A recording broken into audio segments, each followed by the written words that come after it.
by the action of metals. Dihydrogen is generally prepared by the action of metal with acid. Action of metal with acid. Dihydrogen is generally prepared by the action of metal with acids. Right? कैसा bracket में डालिए dilute, acid dilute होना चाहिए. ठीक. Example, यहाँ पे आप example डालिए. एग्जाम्पल में हम लोग क्या लिख सकते हैं कि हमारे पास मान लीजिए HCl है. अगर इसका रिएक्शन हमने किससे करवा दिया, सोडियम से. 2 मॉलिक्यूल ले लीजिए, इसका भी 2 ले लीजिए, तो आपका क्या बनेगा 2NaCl. ठीक. और हमारे पास क्या बच रहा है, H2 बच रहा है. H2, very good. तो और अगर मान लीजिए कि दूसरा आप एसिड ले लो, ये एसिड डायलूट है, ध्यान दीजिएगा ना, कॉन्सेंट्रेटेड नहीं है. अगर मान लीजिए हमारे पास H2SO4 है, H2SO4, अगर हमने क्या लिया कि Na लिया, तुम ले लीजिए इसको, तो हमारे पास क्या बनेगा Na2SO4 प्लस अगेन हमारे पास क्या बनेगा H2. इक्वेशन नोट करिए.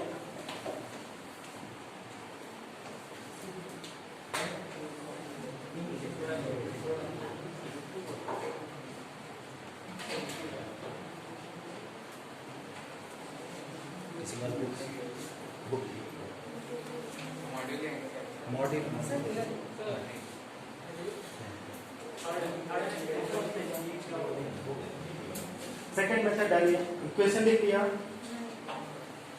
By the action of metal with alkali, by the action of metal with alkali, by the action of metal with alkalis. Alkali क्या होते हैं, कुछ पता है? एल्कलीज बेसेस होते हैं. जो भी बेस होंगे they are known as alkalis also. तो अगर हमने क्या किया, अगर एसिड या बेस का रिएक्शन किससे करवा दें, मेटल के साथ, तो क्या निकलेगा, हाइड्रोजन में. तो हम अभी इसके ऊपर क्वेश्चन कराते हैं. मान लीजिए हमारे पास क्या है यहाँ पे एल्कलीज, मान लीजिए NaOH लिया. अगर हमने यहाँ पे Zn का रिएक्शन करवाया, ठीक है, कौन सा मेटल जनरली हम लोग लेते हैं, amphoteric metal. Amphoteric like aluminium ले लीजिए या जिंक ले लीजिए. ये क्या करते हैं, एसिड बेस दोनों से रिएक्ट करते हैं, ऐसा लीजिएगा. तो ये क्या करेगा, एक बनाता है, आपने जो सुना होगा सोडियम जिंकेट. ठीक है, सोडियम जिंकेट का हम लोग लिखते हैं क्या फॉर्मूला, Na2ZnO2. तो ये बना है Na2ZnO2. ठीक है, ये है आपका सोडियम जिंकेट ना. अब हमारे पास क्या हुआ, अगर सोडियम जिंकेट के बाद, अब देख लीजिए इसको ये कर लीजिए, 2 से मल्टीप्लाई करिए, तो हमारे पास क्या है, Na2 है, Zn है और O2. अब ये रिएक्शन क्या है, ये वाला 2 से मल्टीप्लाइड है, तो 2 ऑक्सीजन भी निकल गया यहाँ से, 2 Na भी निकल गया यहाँ से, Zn निकल गया. हाइड्रोजन कितना था, 2 था. तो यहाँ पे हमारे पास क्या निकला, H2 भी निकला. तो हमारा रिएक्शन क्या है, या तो मेटल का रिएक्शन एसिड से कराओ या तो बेस से कराओ, तो भी हाइड्रोजन गैस निकलेगा. ठीक. तो इसको लिखिए, इसको भी लिखिए. आप इक्वेशन लिख लिया, ये वाला इक्वेशन लिखिए. अच्छा, नेक्स्ट हम क्वेश्चन लिखिए. Question how can you prove that, how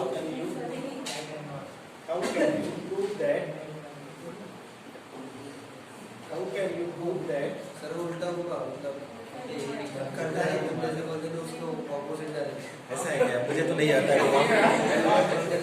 दांत लगा के टूटे ना दांत. देखो दांत कोई भी लगा सकता है, लेकिन जिसका उन्होंने कैप लगवाया वो अगर दांत लगाएगा इसमें तो टूट जाएगा कैप. दांत लगा देंगे.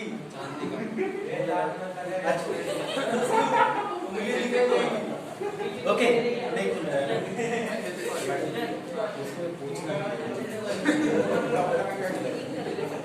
अच्छा, next why, how can you explain that,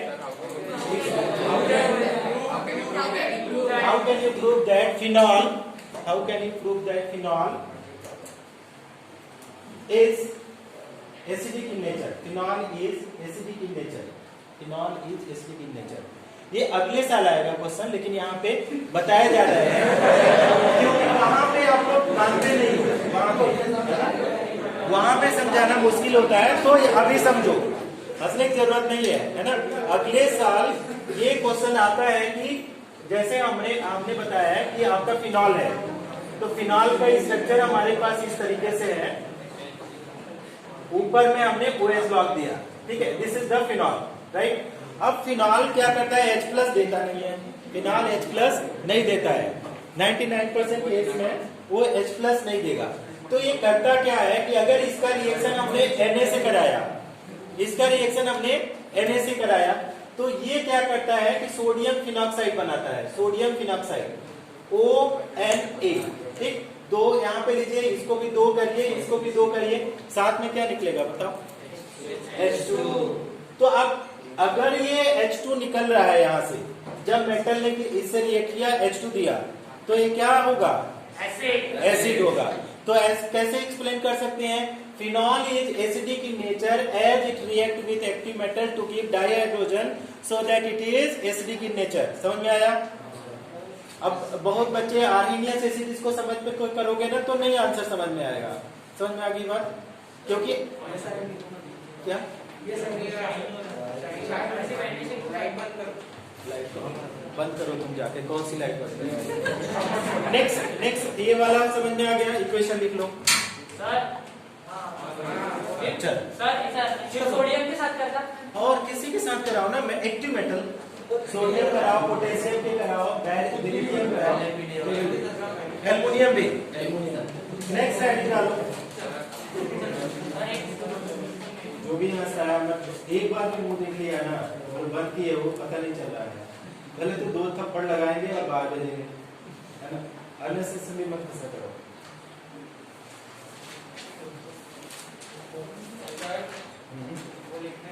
हाँ लिख लीजिए।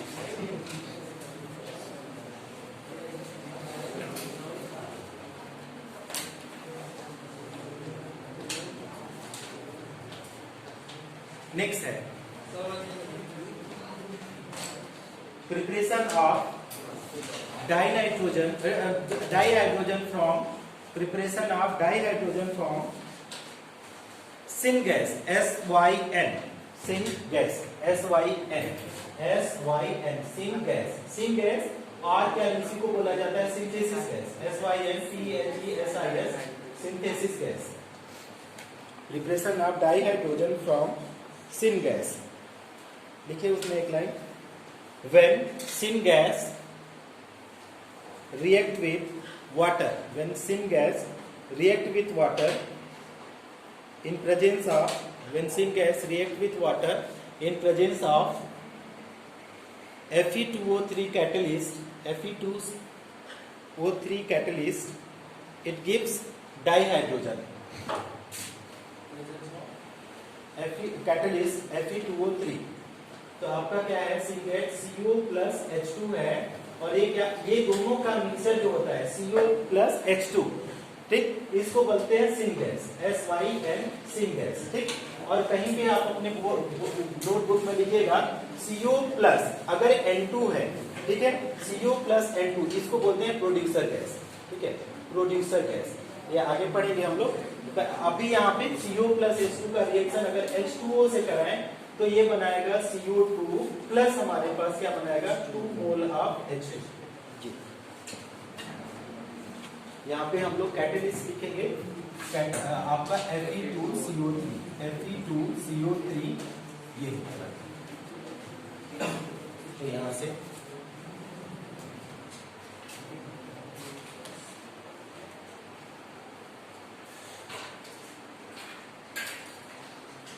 from next heading from water gas, आप बता दीजिएगा रुकना होगा तो वहां पे, है ना।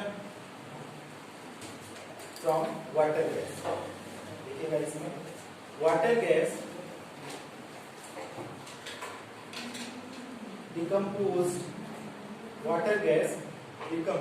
decomposed into carbon dioxide, water gas decomposed into carbon dioxide and dihydrogen. This reaction is also known as water gas shift.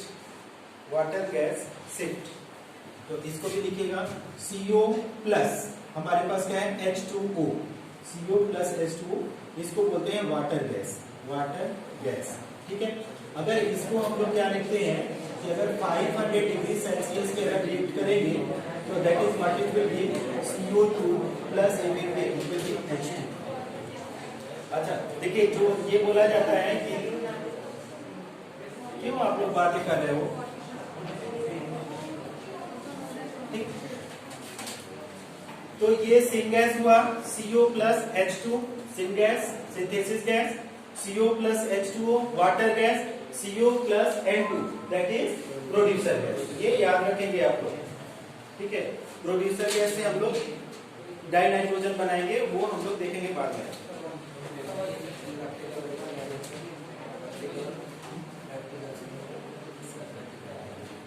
Acid और उसका है, एसिड और पहला मेथड है प्रैक्टिकल में, वो करेंगे। नेक्स्ट मेथड लिखिएगा from hydrocarbon, from hydrocarbon, from hydrocarbon. क्या होते हैं हाइड्रोकार्बन? जो भी कंपाउंड कार्बन, केवल कार्बन और हाइड्रोजन से मिलकर बना होगा कार्बन, उसको बोलेंगे हाइड्रोकार्बन। अब जब हाइड्रोकार्बन को बहुत ज्यादा टेम्परेचर पे अगर हीट कर दें वाटर के साथ तो डाई हाइड्रोजन निकल जाएगा। ठीक, देखिए एक लाइन इसमें लिखिएगा, फ्रॉम हाइड्रोकार्बन में लिखिएगा when hydrocarbon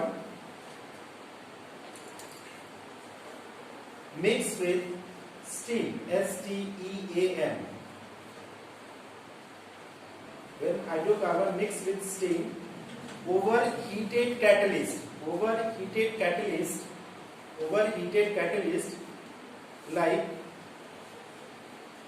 like nickel at 1000 degree Celsius, over heated catalyst, गर्म कैटलिस्ट होना चाहिए, over heated catalyst at 1000 degree Celsius, then it gives dihydrogen.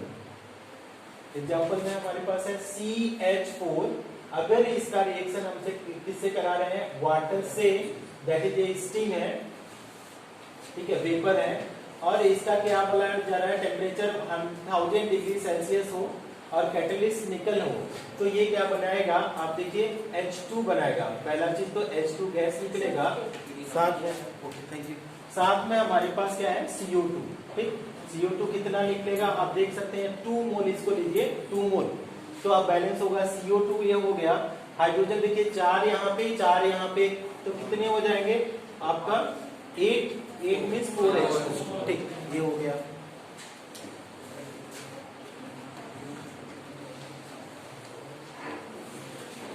Next heading डालिए कमर्शियल। हाँ, आराम से लिखो। कुछ बच्चे साथ में लिख रहे हैं, उसकी वजह से जैसे ये लिख रहा है और ये लिख रहा है, ये लिख रहा है, 4-5 बच्चे साथ लिख रहे हैं, इसलिए प्रॉब्लम हो रही है।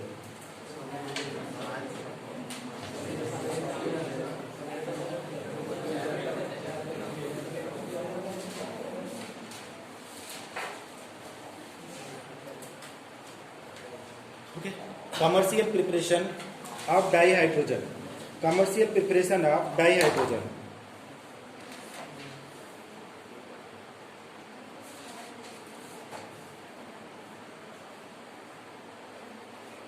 Commercial preparation of dihydrogen, first method डालिएगा।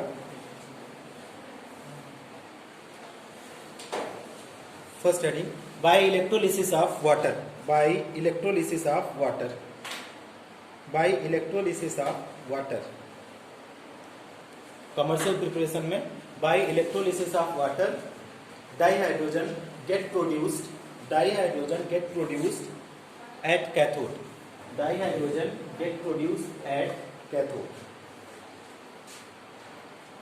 तो कमर्शियल प्रिपरेशन में जो फर्स्ट मेथड है, देखिए आज बहुत बार हम लोग सुनते हैं न्यूज वगैरह में कि वाटर से कार को चलाया जा रहा है, सुना है कभी? हाँ। किसी इंडियन ने खोजा है, वो भी 1 लीटर वाटर से कई किलोमीटर दौड़ा रहा है ऐसे करके। और किसी ने, जो बिहार का लड़का था, उसने जो केला था ना, केला के उससे एनर्जी प्रोड्यूस कर रहा था, पूरे घर में लाइट जला रहा था केला के स्टेम से। हाँ, देखना ना, बनाना। हाँ, तो उसमें उसको न्यूज में देखना he got the award also. अच्छा अवार्ड भी मिला है उसको, और प्रधानमंत्री से भी जाकर के वो मिला है। ऐसे करके मतलब कि वाटर में कितना एनर्जी है आपको पता है कि वाटर को अगर हम लोग डाई हाइड्रोजन में तोड़ दिया जाए तो एनर्जी है। बट प्रॉब्लम क्या है कि वाटर को तोड़ करके डाई हाइड्रोजन में कन्वर्ट करना और डाई ऑक्सीजन में कन्वर्ट करना, इट इज डिफिकल्ट प्रोसेस। अगर आप उस प्रोसेस को पा जाए कि वाटर को ही कन्वर्ट कर लें डाई हाइड्रोजन और ऑक्सीजन में, तो आपके पास अपने आप एनर्जी आ जाएगी। ठीक है, क्यों कैसे आ जाएगी? आपको पता है कि जब फॉर्म होता है बॉन्ड फॉर्मेशन इस कैसा प्रोसेस, एक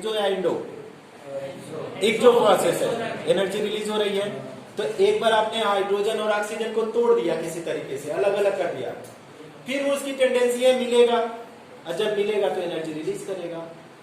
तो अब मतलब अपने दिमाग से यही सोचा जा सकता है कि वो लोग जो भी एनर्जी प्रोड्यूस कर रहे हैं, कैसे प्रोड्यूस कर रहे हैं, पहले तो तोड़े होंगे उसको। अब वो अपना आइडिया नहीं बताएंगे कि कैसे इजीली तोड़ रहे हैं, इसके बाद वो प्रोड्यूस होगा तो अपने आप एनर्जी रिलीज होगा, आपको पता ही है ना, बॉन्ड फॉर्म होगा। तो हमारे पास क्या बोला जा रहा है कि इलेक्ट्रोलिसिस अगर हम लोग करा दें वाटर का, H2O का 2 मोल लीजिए, और इसको क्या करा है, बोला जा रहा है इलेक्ट्रोलिसिस का मतलब ये हुआ कि हमने क्या किया कि इस तरीके से कंटेनर में हमने, फिर कौन सा कंटेनर हम लोग बोले, जब हम लोग वो पढ़ रहे थे रेडॉक्स रिएक्शन, तो हमने बोला था इलेक्ट्रोकेमिकल सेल लीजिए, इलेक्ट्रोकेमिकल सेल लेकर के, या इलेक्ट्रोलिटिक सेल ही लीजिए, electrolytic cell, LYTIC, electrolytic cell में आपने क्या किया कि 2 इलेक्ट्रोड लिया, एक को आपने मान लिया कि एनोड लिया और दूसरे को आपने कैथोड लिया। अब आप क्या करेंगे कि इन दोनों को इलेक्ट्रिक पोल से आपका करंट से पास कराएंगे, या तो आप घर वाले इलेक्ट्रिसिटी से जोड़ दीजिए या तो आप बैटरी से जोड़ दीजिए। ऐसे जोड़ेंगे तो इसमें क्या होगा, इसमें आप कुछ नहीं किए हैं, ये वाटर की रखे हैं, इसमें H2O रखे हैं। अब होता क्या है, जब H2O ये इलेक्ट्रोलाइज्ड होगा तो क्या देगा, डाई हाइड्रोजन देगा इस तरीके से 2H2, और फिर क्या बनाएगा O2, दोनों आपका रिलीज होगा। ये आपका कैथोड पे निकलता है और दूसरा वाला एनोड पे निकलता है, तो दूसरे की तो जरूरत नहीं है, इसकी जरूरत है, ये कैथोड पे रिलीज होगा। जैसे अब हम आप लोग को करना है तो कैसे आप इसको अंडरस्टैंड कर सकते हैं। बहुत बच्चे बहुत गलत तरीके से समझाते हैं इसको, पूछा जाए तो, कि जैसे हम ठंडियों में नॉर्थ में जाएंगे तो जहाँ बहुत ज्यादा ठंडी पड़ती है, तो लोग क्या करते हैं कि अगर उन लोगों के पास वो हीटर नहीं है, वाटर हीटर नहीं है, या कुछ ऐसा व्यवस्था नहीं है, तो क्या करते हैं कि वायर लेते हैं ना, बिजली का 2 वायर दोनों फेस लेंगे, उसमें ब्लेड को अटैच करेंगे, अब फिर डिप कर देंगे साइड में करके, दोनों ब्लेड ना अटैच, डिप कर देंगे तो क्या हो जाएगा, पानी गर्म हो जाता है। लोग अब मेरे से बहुत बच्चे बोलते हैं कि सर क्यों कैसे हीट हो गया, तो बोलेंगे कि सर उसमें इलेक्ट्रिसिटी गया, इलेक्ट्रिसिटी ने हीट कर दिया। तो इलेक्ट्रिसिटी तो मोबाइल में भी जाता है, हीट क्यों नहीं करता है, या इलेक्ट्रिसिटी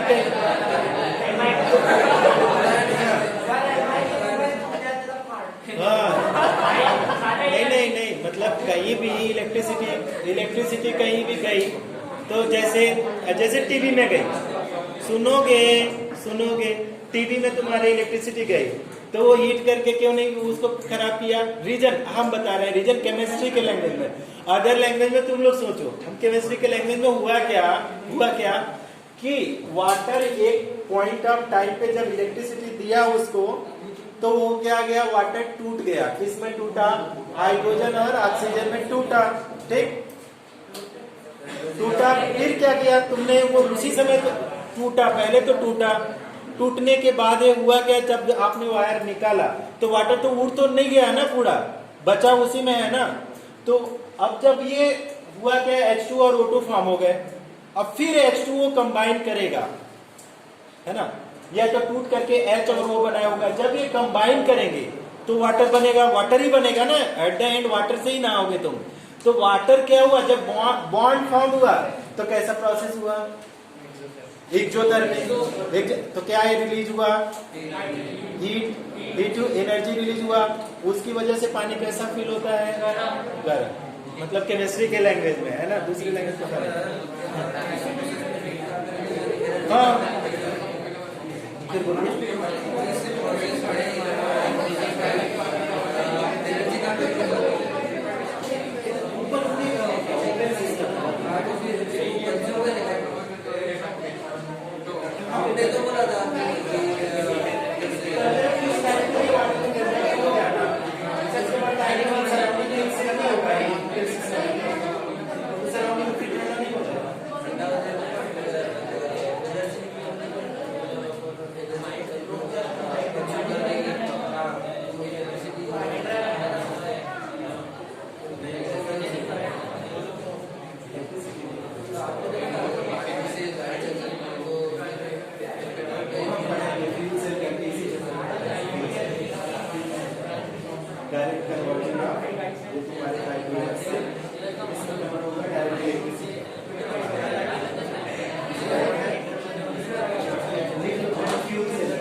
properties of dihydrogen.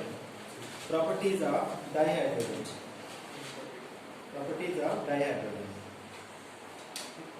अब इस पहले तो हम कुछ क्वेश्चन पूछ लेते हैं आप लोगों से, क्योंकि बहुत बच्चे बहुत बात कर रहे हैं इस बुक से।